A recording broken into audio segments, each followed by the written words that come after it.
오늘도 우리 예배를 하나님 인정해 주시고 우리 가운데 임재하셔서 하나님의 영광과 하나님의 능력을 우리 가운데 충만하게 보여주실 줄로 믿습니다.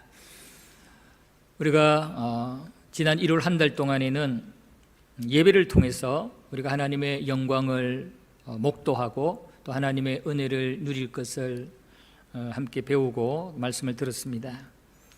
이제 2월에는 기도를 통해서 우리가 하나님 앞에 영광을 돌리고 또 하나님이 임재하시는 그 임재의 영광을 우리가 누리고 또 우리 안에 있는 여러 가지 연약함과 부족함이 치유되고 회복되어지고 문제들이 해결되는 그런 은혜들을 누리게 되기를 바랍니다.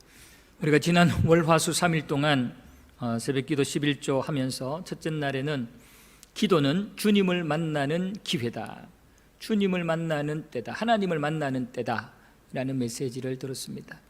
다윗이 밧세바를 범하고 너무너무 괴로워하다가 하나님을 피하여 도망다니다가 결국은 하나님께 두 손 들고 회개의 기도를 드릴 때 다윗은 그 기도 시간을 통해서 하나님을 만나고 완전히 새 사람이 되는 마음의 참된 은혜와 평강을 누리게 되는 것을 우리가 지난 월요일에 말씀을 들었습니다. 두 번째는 기도는 우리의 영의 눈이 열리는 시간이다, 영의 눈이 열리는 시간이다 라는 말씀을 들었습니다.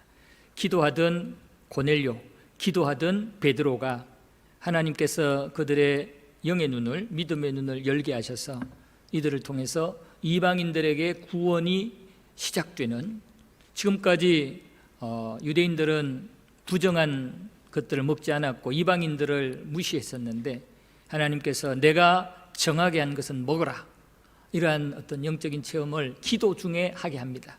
그래서 기도하던 고넬료와 기도하던 베드로가 만나서 이방인에게 복음이 증거되는 역사가 시작되었죠. 그리고 수요일 날 기도는 믿음을 지키게 하는 능력이다. 다니엘이 포로로 잡혀갔지만 그 원수들이 시퍼렇게 다니엘을 죽이려고 하고 사자굴에 던지움을 당하게 되는 그런 상황 속에서도 그 모든 것들을 알고도 다니엘은 두려워하지 아니하고 겁내지 않고 당당하게 전에 행하던 대로 예루살렘을 향해서 창문을 열고 계속해서 기도했습니다. 그럴 때 사자들의 입이 열리지 않고 사자들이 다니엘을 눈에 두고도 잡아먹지를 못하게 되죠. 그러나 다니엘을 죽이려고 했던 자들은 사자굴에 떨어지게 무섭게 사자들이 잡아먹어요. 그래서 기도는 바로 우리의 믿음을 지키게 하는 능력이다. 다니엘의 모습을 통해서 우리가 깨닫게 되었습니다. 기도는 참으로 우리 그리스도인들의 신앙생활에 또 교회의 본질적인 사명을 감당하는데 절대적으로 중요한 요소입니다. 기도는 흔히 영혼의 호흡이라고 하기도 하죠. 호흡하지 않으면 죽는 것처럼 기도하지 않으면 우리의 영이 죽는다는 그러한 의미입니다. 그만큼 기도가 중요하다라는 것이죠. 기도는 하나님과의 긴밀한 소통의 끈이다 라고도 합니다. 기도를 통해서 우리가 하나님의 뜻을 알기도 하고 또 하나님의 성품을, 마음을 우리가 깨닫기도 하고 또 반대로 우리의 형편과 상황을, 내 마음의 상태를 하나님께 아뢰기도 하고, 그래서 기도는 하나님과 긴밀한 소통을 하는 그런 끈이 될 수 있다라는 얘기를 합니다. 물론 하나님이 우리가 굳이 아뢰지 않아도 우리의 형편과 상황을 다 알고 계세요. 우리가 기도하지 않아도 우리에게 필요한 게 뭔지, 지금 현재 우리의 형편 상황이 어떤지 하나님은 다 알고 계십니다. 전지하신 분이기 때문에 다 알고 계셔요. 그럼에도 불구하고 우리가 우리의 입술로 직접 하나님 앞에 우리의 형편과 상황을 아뢰고 또 우리 하나님을 높이는 그런 찬양과 고백들을 하게 되면은 우리 하나님께서는 굉장히 기뻐하시고 영광을 받으십니다. 우리는 자녀들을 키울 때 자녀들의 형편 다 알잖아요. 자녀들이 잘못한 것도 알고 자녀들이 또 잘하고 있는 것도 알잖아요. 그럴 때 어떨 때는 시침이 뚝 떼고 모르는 척하고 있을 때 있잖아요. 다 아는데도.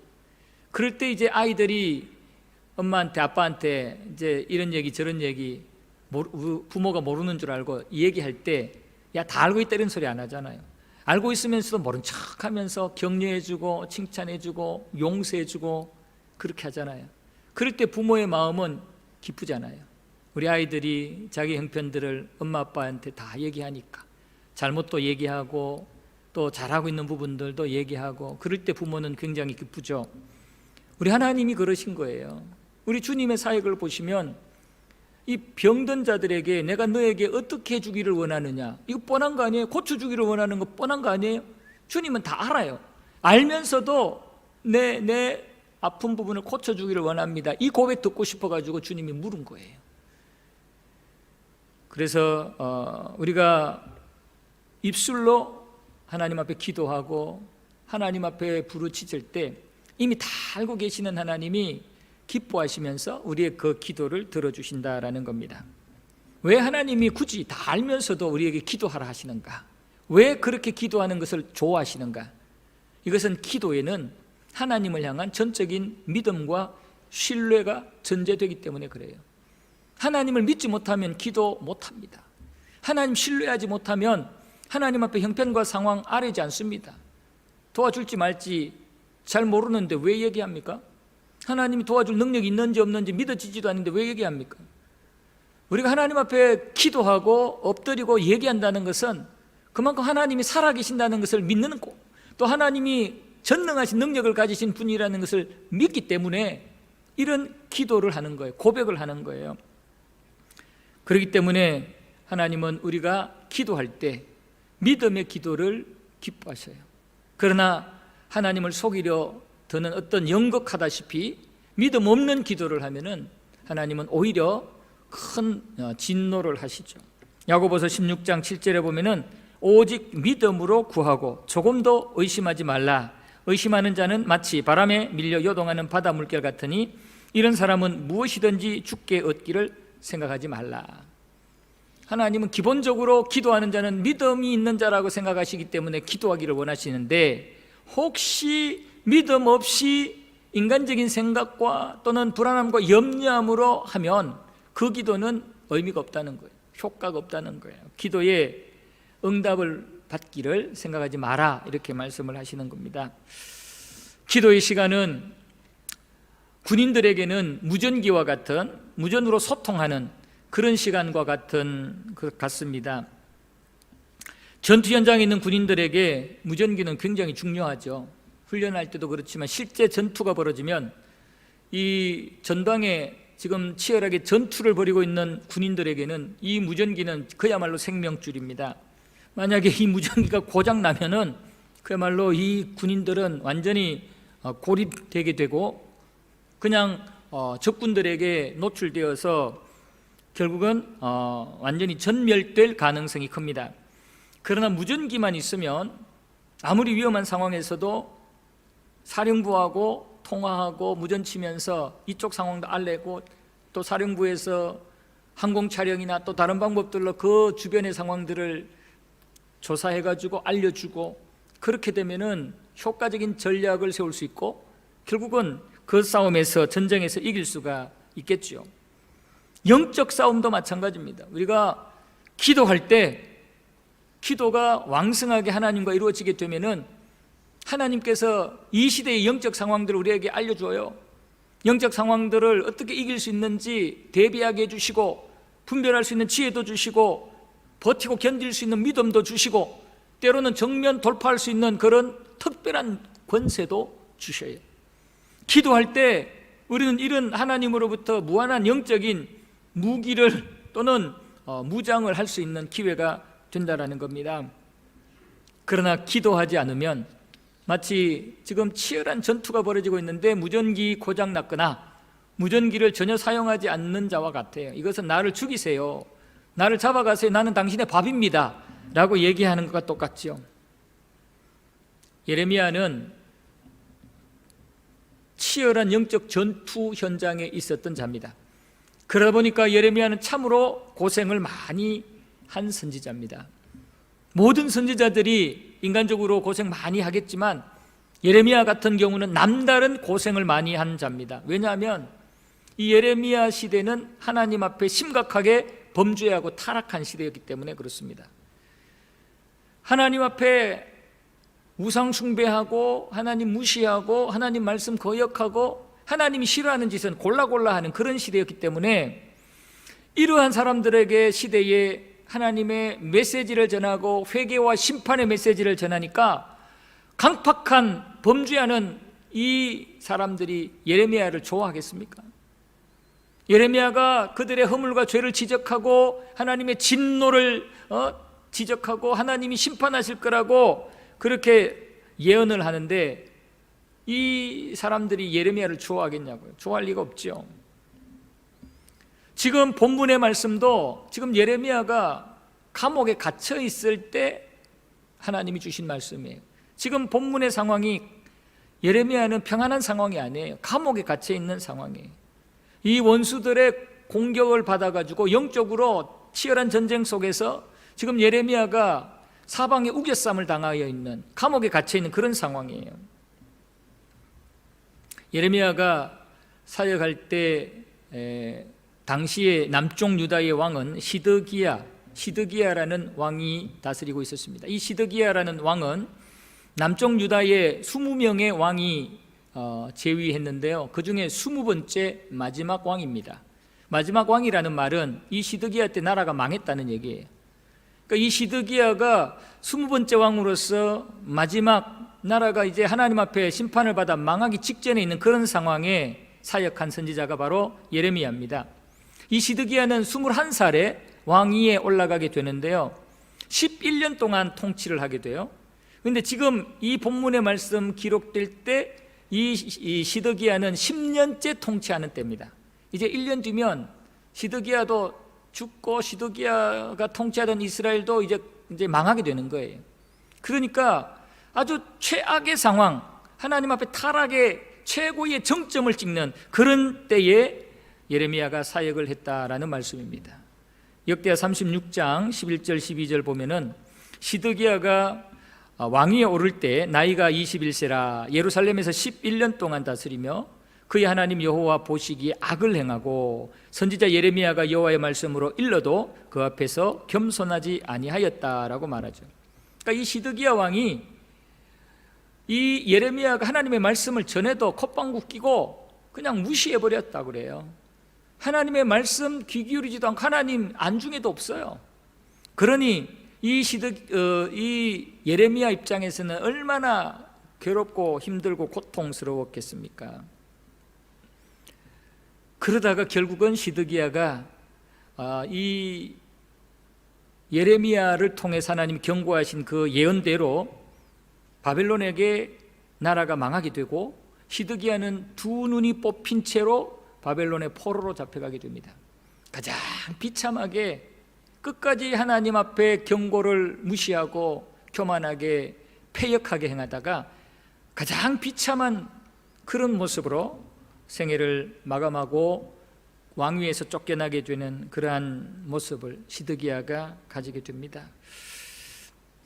이런 상황이니까 이 예레미야가 얼마나 힘들겠습니까? 특별한 어려움과 고난을 당한 선지자라 말할 수가 있습니다. 여기서 우리가 깨달을 수 있는 것은 첫째로 하나님 앞에 경건하게 살고자 하면 고난을 당하게 된다라는 겁니다. 핍박을 받게 된다라는 말씀입니다. 지금 예레미야가 왜 시위대 뜰에 갇혀 있습니까?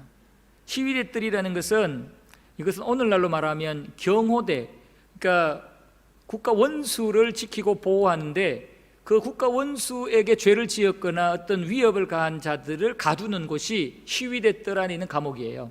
그러니까 어떻게 보면 정치범 수용소일 수도 있어요. 어쨌든 이 예레미야가 이 시위대 뜰에 갇혀 있어요. 그러면 예레미야가 무엇을 잘못해가지고 시위대 뜰에 갇혔느냐? 이미 잠깐 말씀을 드렸지만 이 예레미야는 왕이 원하는 예언을 하지 않아서 이 시위대 뜰에 갇힌 거예요. 왕은 자기가 하나님처럼 자기가 모든 것들의 주도권을 쥐고 이 선지자 예레미야에게도 자기가 듣고 싶은 예언을 하게 한 거예요. 하나님의 말씀을 예언하는 게 아니라 이 시드기야 자기가 듣고 싶은 말을 예레미야가 하기를 바랬던 거예요. 듣고 싶은 말이 뭐겠어요? 지금 이 바벨론 느부갓네살이 침범을 해왔는데 우리가 충분히 이길 수 있다, 우리가 저 느부갓네살 군대를 이긴다, 이 소리 듣고 싶은 거예요. 그리고 이 시드기야가 평안하게 나라를 치세하고 나라를 다스리면서 오랫동안 왕위에 있을 거라는 그런 소리 듣고 싶은 거예요. 그런데 정작 예레미야 입에서는 그 소리가 안 나오고 반대의 소리가 나는 거예요. 바벨론에게 진다는 거예요. 바벨론에게 지고 이 시드기야 왕 당신은 바벨론 왕 느부갓네살에게 포로로 잡혀가게 돼서 하나님이 허락하시기 전까지는 그곳에서 돌아오지도 못한다. 그러니까 가장 듣기 싫은 말을, 자기가 기대하는 말과 반대되는 예언을 예레미야가 한 거예요. 나중에 여러분들 예레미야 32장을 한번 읽어보십시오. 이 앞장의 내용을 한번 읽어보시면 2절 이하의 내용에 보면은 예레미야가 감옥에 갇힌 12대 뜰에 갇히게 된 그 이유를 거기에 똑같이 설명을 하고 있어요. 제가 말씀드렸던 이 내용이 그대로 기록되어 있어요. 그래서 이 예레미야가 끝까지 시드기야가 원하는 말을 하지 아니하고 하나님이 주신 메시지를 전하니까 이 시드기야가 예레미야를 감옥에 가둔 거예요. 그러니까 만약에 이 예레미야가 하나님의 말씀을 그냥 들어도 못 들은 척하고 시드기야가 원하는 말 해줬다면 감옥에 안 갇혔을 거예요. 그러나 예레미야는 하나님의 말씀을 대언하는 선지자이기 때문에 하나님의 말씀을 전할 수밖에 없잖아요. 정말 제대로 된 선지자라면 하나님의 말씀을 전할 수밖에 없어요. 상대방이 마음이 불쾌하고 시드기야처럼 이렇게 그냥 화가 머리끝까지 나더라도 하나님의 종은 하나님의 말씀을 전할 수밖에 없는 거예요. 이게 바로 경건하게 사는 모습 아니에요? 하나님의 백성들의 충성되게 사는 모습 아닙니까? 예레미야가 하나님의 종으로서 신실하게 경건하게 살았기 때문에 이런 핍박을 받고 이런 감옥에 갇힐 수밖에 없었던 것입니다. 여러분, 우리 그리스도인들이 하나님의 말씀대로 살다 보면은, 하나님의 뜻대로 살다 보면은 타락한 세상 사람들에게, 마귀의 종로로 타는 세상 문화에 빠져 있는 사람들에게 미움받게 돼 있어요. 욕먹게 돼 있어요. 우리가 하나님 앞에 열심으로 헌신하고 충성하려고 하다 보면은 하나님 앞에 범죄한 자들, 하나님 앞에 온전히 충성하지 못하는 자들, 그들에게 자기들은 그렇게 못하니까 이렇게 열심히 헌신하는 자들이 눈에 가시처럼 얄미운 거예요. 그래서 미워하는 거예요. 디모데후서 3장 12절에 보면은 무릇 그리스도 예수 안에서 경건하게 살고자 하는 자는 박해를 받으리라. 그리스도 예수 안에서 경건하게 산다는 말은 예수 믿는 자로서 하나님의 백성답게 사는 거예요. 이전에 가졌던 죄악된 본성, 여러 가지 타락한 본성들은 십자가에 다 못 박아버리고 하나님이 원하는 말씀대로, 하나님이 기뻐하시는 뜻대로 살려고 노력하는 게, 이게 바로 예수 안에서 경건하게 사는 거예요. 그렇게 변화된 경건하게 살고자 하면은 세상 사람들은 박해를 한다는 거예요. 미워한다는 거예요. 우리 주님께서도 직접 말씀하셨어요. 요한복음 15장 19절에 보면은 너희가 세상에 속하였으면 세상이 자기의 것을 사랑할 것이나 너희는 세상에 속한 자가 아니요 도리어 내가 너희를 세상에서 택하였기 때문에 세상이 너희를 미워하느니라. 우리가 진실하게 믿음의 삶을 살면요, 우리가 예수 믿는 믿음의 삶을 살면, 예수님 따라가는 삶을 살면 세상은 우리를 노골적으로 미워하고 노골적으로 박해를 한다고 그랬어요. 지금 본문 속에 이 예레미야가 하나님의 이 선지자로서 하나님 주신 메시지를 전해야 되는데, 이 하나님이 주신 메시지가 이 시드기야 왕에게는 제일 듣기 싫은 메시지인 거예요. 이스라엘 백성들에게는 제일 듣기 싫은 메시지인 거예요. 그건 네가 안전할 수가 없잖아요. 하나님의 백성이니까, 경건한 선지자니까 안전할 수가 없잖아요. 그래서 그대로 전했을 때 지금 이렇게 감옥에 갇히게 된 것입니다. 경건하게 살고자 하는 자는 핍박을 받아요. 여러분, 앞으로 우리가 이런 핍박이 무서워서 타락할 겁니까? 이런 세상이 우리를 미워하는 것이 겁나서 양다리 걸치고 세상 사람들 앞에 그냥 적당하게 속임수 보이면서 떠미지근하게 그렇게 신앙생활할 겁니까? 아니잖아요. 우리는 확실히 하나님 편에 서고 확실히 예수 그리스도 따라가는 믿음의 삶을 살아야 되는데, 그렇다면 우리는 핍박을 각오해야 됩니다. 고난을 각오해야 됩니다. 우리 믿음의 조상들처럼 본문 속의 예레미야처럼 고난을 각오해야 됩니다. 핍박을 각오해야 됩니다. 앞으로 예수 믿는 것이 경건하게 살고자 할 때 무서운 이런 어려움들, 위험의 요소들, 세상이 우리를 미워하는 이런 현상들이 있다는 것을 각오해야 됩니다. 자, 그러면 이런 각오를 하며 살아야 되는데, 이런 각오를 할 때 필요한 자세가 뭐냐면 기도입니다. 핍박을 당할 때, 원수들로부터 핍박을 당하고 미움을 받고 박해를 받을 때 필요한 것이 기도입니다. 지금 하나님께서는 감옥에 갇혀 있는 예레미야에게, 원수들로부터 미움을 받고 아주 고난을 당하고 있는 감옥에 억울하게 갇혀 있는 예레미야에게 하시는 말씀이, 예레미야야, 너는 내게 부르짖어라. 내게 부르짖어라. 내게 부르짖으라는 말이 기도하라는 말이고, 억울한 일을 당하고 있고 핍박을 당하고 있고 고난과 괴로움을 당하고 있는 예레미야에게 하나님께서는 기도해라, 내게 부르짖어라. 그러면 내가 너에게 다 응답해 줄게.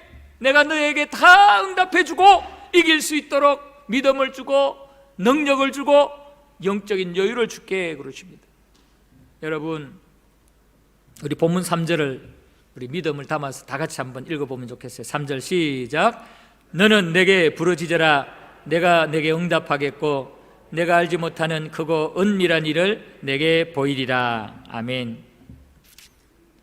기도하면 하나님께서 응답하고, 기도하면 그 급박한 상황 속에서 인간적으로 보면 정말 괴로운 상황인데 그 상황 속에 하나님이 가지고 계신 계획들을 알려줘서 낙심하지 않게 만들고, 거기서 포기하며 손들고 항복하지 않게 만들겠다는 거예요. 하나님의 계획을 알려주겠다는 거예요.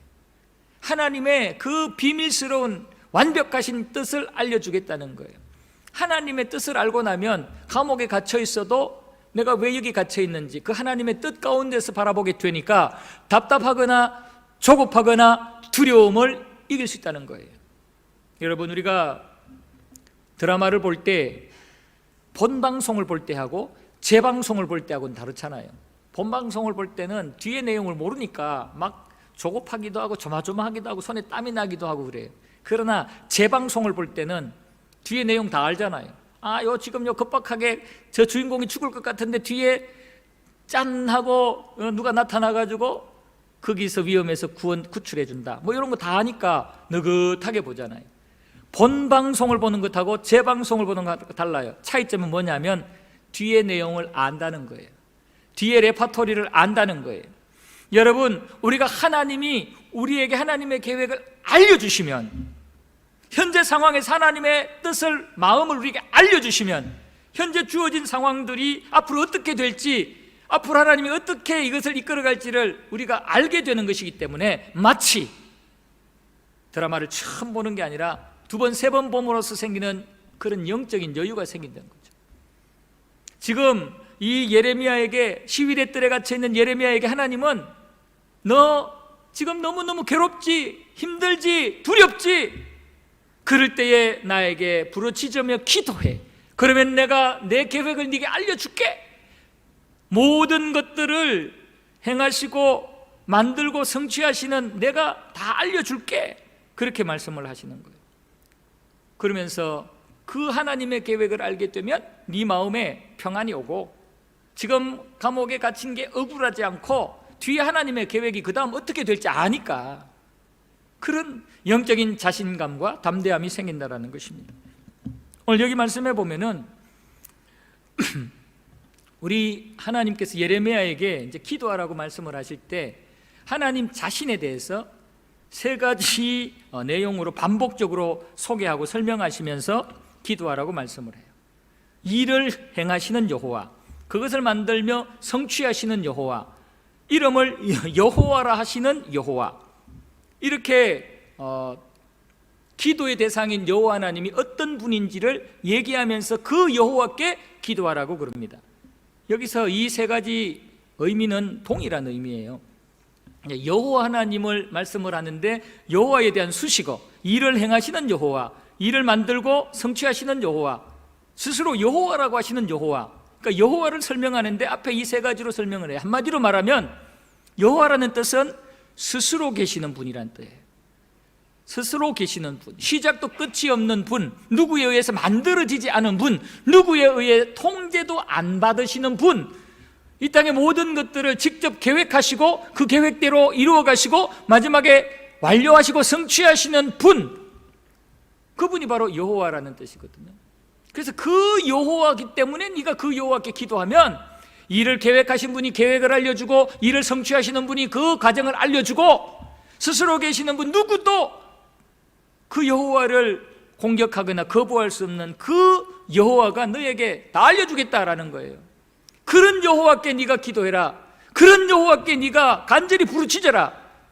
그러면 현재의 상황 어떻게 이것이 완료되고 그 현재 상황 중에 하나님이 계획하시는 게 뭔지를 알려주겠다라는 거예요. 여러분, 우리가 어떤 건물을 이렇게 다니면서 설명을 들을 때 또는 그림을 설명을 들을 때 누가 제일 잘 설명합니까? 그 건물을 설계한 사람, 그 그림을 그린 사람이 제일 설명을 잘할 겁니다. 현재 상황, 이 상황은 누가 계획했습니까? 하나님이 계획했어요. 지금 이 상황은 누가 이끌어갑니까? 하나님이 이끌어갑니다. 하나님이 계획하시고 하나님이 이끌어가시기 때문에 그 하나님 앞에 기도하면 현재 우리가 답답함을 당하고 억울함을 당해도 하나님이 가장 쉽게 가장 완벽하게 설명해 주시면서 우리를 이겨낼 수 있도록 위로하시고 격려하신다라는 말씀입니다. 그래서 하나님 앞에 이런 믿음을 가지고 기도하라고, 너희들이 나의 백성으로서 경건하게 살고 주신 사명 열심으로 감당할 때 여러 가지 어려움과 도전들이 있을 텐데 그럴 때에 나에게 기도하는데 바로 내가 만물을 계획하시고 창조하시고 이끌어 가시는 여호와라는 사실을 알고 믿고 기도해라, 이렇게 말씀을 하시는 겁니다. 성도 여러분, 코로나 이거 누구의 작품이에요? 하나님 작품이에요. 코로나 이 상황 어떻게 해결해 가실지 하나님은 이미 다 계획해 놓으셨어요. 지금 이 인류 시대를 하나님이 어떻게 이끌어갈지 하나님은 이미 다 완벽하게 섭리하시고 계획하고 계셔요. 우리 인간들이 교만하고 범죄하고 이 어리석고 못되게 살아가는 이 모든 모습들을 하나님은 완벽하게 다 알고 계시고 지금 마지막 심판하시기 전까지 이끌어가고 계시는 거예요. 모든 것의 주권은 하나님의 손에 달려 있어요. 그렇기 때문에 우리가 개인적으로 다양한 어려움을 당할 때, 특별히 신앙생활하면서 충돌하는 여러 가지 어려움을 당할 때 주변에 사탄의 종로로 타는 자들에게 공식적인 막 드러내놓고 공개적인 핍박을 당하고 어떤 어려움을 당할 때 하나님 앞에 기도하시면 돼요. 하나님 앞에 부르짖으시면 돼요. 하나님은 반드시 응답하시되 임시적인 응답이 아니라 온전한 응답을 하십니다. 현재 여러 가지 상황들을 거뜬히 이길 수 있는, 감당할 수 있는 그런 우리의 형편과 상황을 다 아시고 적절하게 맞춤식으로 우리에게 응답해 주십니다. 이 하나님을 믿으시기를 바랍니다. 오늘 지금 핍박 중에 있는 이 예레미야에게 하나님이 이제 설명을 하시는데요, 4절 이하의 말씀에서 하나님 앞에 이 예레미야가 기도할 때 하나님이 그 감옥 속에서 예레미야가 실망하지 않도록, 예레미야가 낙심하지 않도록, 예레미야가 힘을 얻을 수 있고 위로를 받을 수 있는 말씀들을 쭉 하시는데요, 크게 세 가지를 얘기합니다. 남쪽 유다가 지금 시드기야가 네가 하는 말을 거부하고 끝까지 어떻게든 바벨론과 싸워서 이겨보려고 하겠지만 진다, 못 이긴다, 지게 돼 있다. 왜냐하면 하나님이 지금 이 이스라엘 편에 서 있지 않기 때문에, 하나님이 지금 남쪽 유다의 편에 서 있지 않기 때문에 저 느부갓네살이 이 이스라엘을 반드시 이기게 되어 있다라고 말합니다. 이것만 들으면 슬프지요. 이것만 들으면 시드기야처럼 씩씩거리고 화가 날 수 있죠. 그 다음이 문제입니다. 그러나 하나님의 때가 오면 하나님께서 이스라엘의 죄를 용서하시고 예루살렘의 영광을 회복시킬 것이다. 지금은 분명히 저 느부갓네살 바벨론에게 지고 나라가 망한다. 그러나 때가 되면 하나님이 회복시킬 거다.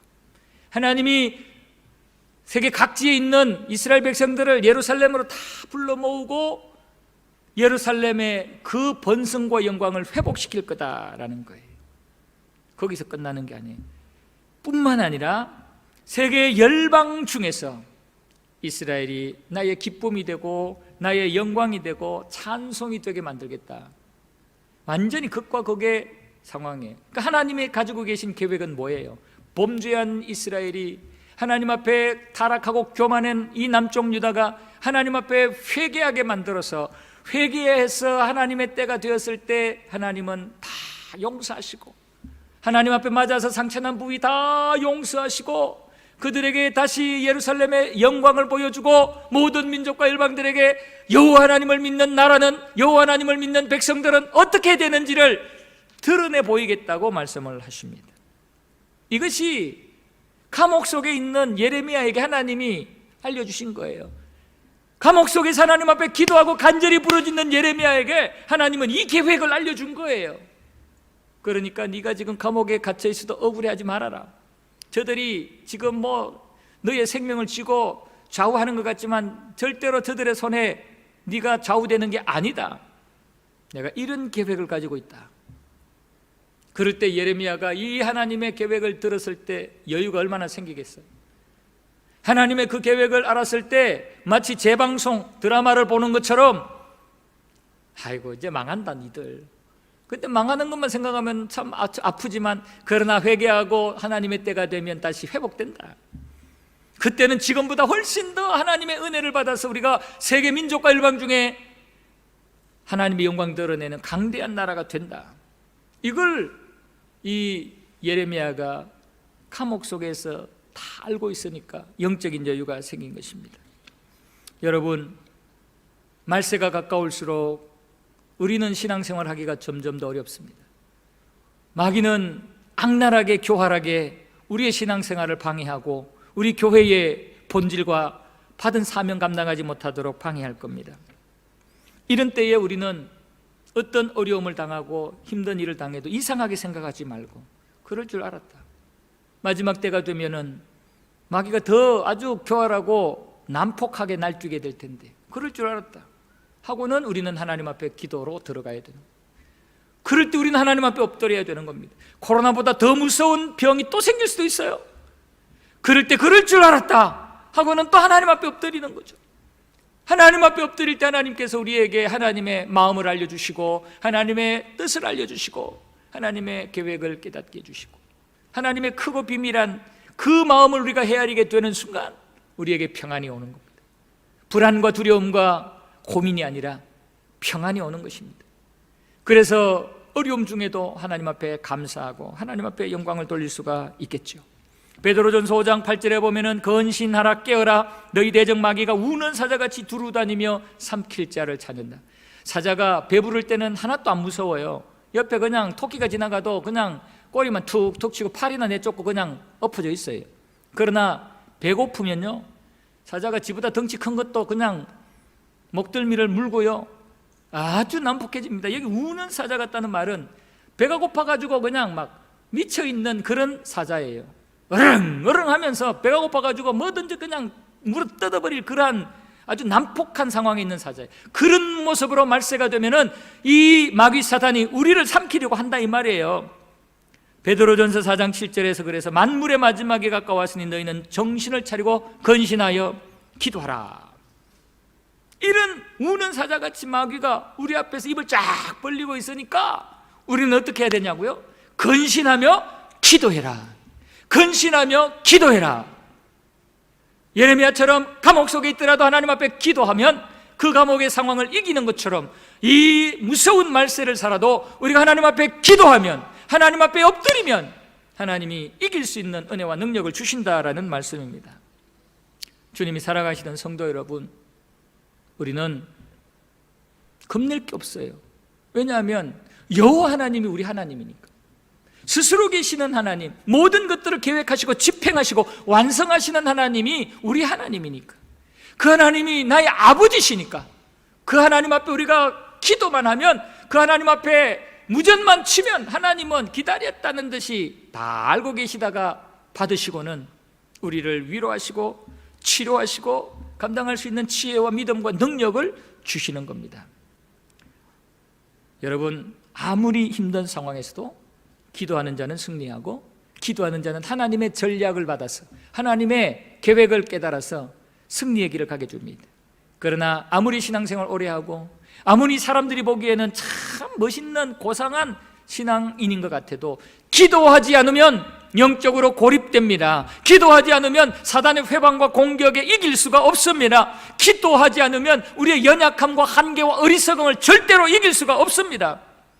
2021년 올 한 해 동안에 우리는 기도하는 훈련을 철저히 하셔서 기도하는 것을 쉬는 죄를 범치 않겠노라고 다짐한 사무엘처럼 우리들 항상 기도하는, 쉬지 말고 기도하는 그런 2021년을 만드신다면 코로나 상황도 이길 수 있고 그 뒤에 여러 가지 또 다른 상황들도 이길 수 있고 하나님이 주시는 은혜와 임재하시는 영광을 더 깊이 체험하셔서 나중 영광이 이전 영광보다 더 크게 체험을 하시고 누리게 될 줄로 믿습니다. 여러분 기도로 승리하시기를 주님의 이름으로 축복합니다. 아멘. 다 같이 일어나셔서 찬송가 365장 마음속에 근심 있는 사람 함께 찬송하겠습니다.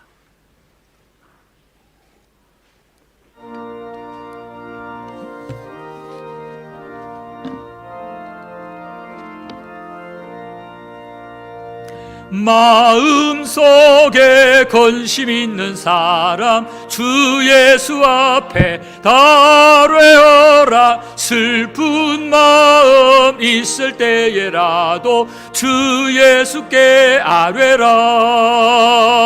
주 예수 앞에 달뢰어라. 주 우리의 친구니 무엇이나 근심하지 말고 주 예수께 아뢰라. 눈물 나며 깊은 한숨 쉴 때 주 예수 앞에 달뢰어라. 은밀한 죄 내게 있더라도 주 예수께 아뢰라. 아멘. 주 예수 앞에 달뢰어라. 주 우리의 친구니 무엇이나 근심하지 말고 주 예수께 아뢰라.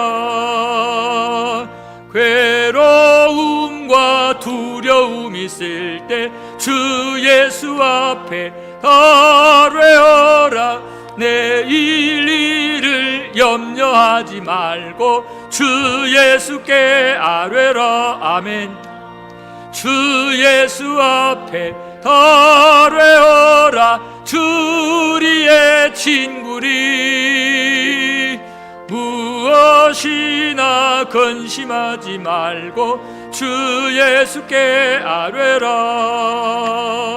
죽음 앞에 겁을 내는 자여 주 예수 앞에 달뢰어라. 하늘나라 바라보는 자여 주 예수께 아뢰라. 주 예수 앞에 달뢰어라. 주 우리의 친구니 무엇이나 근심하지 말고 주 예수께 아뢰라. 아멘.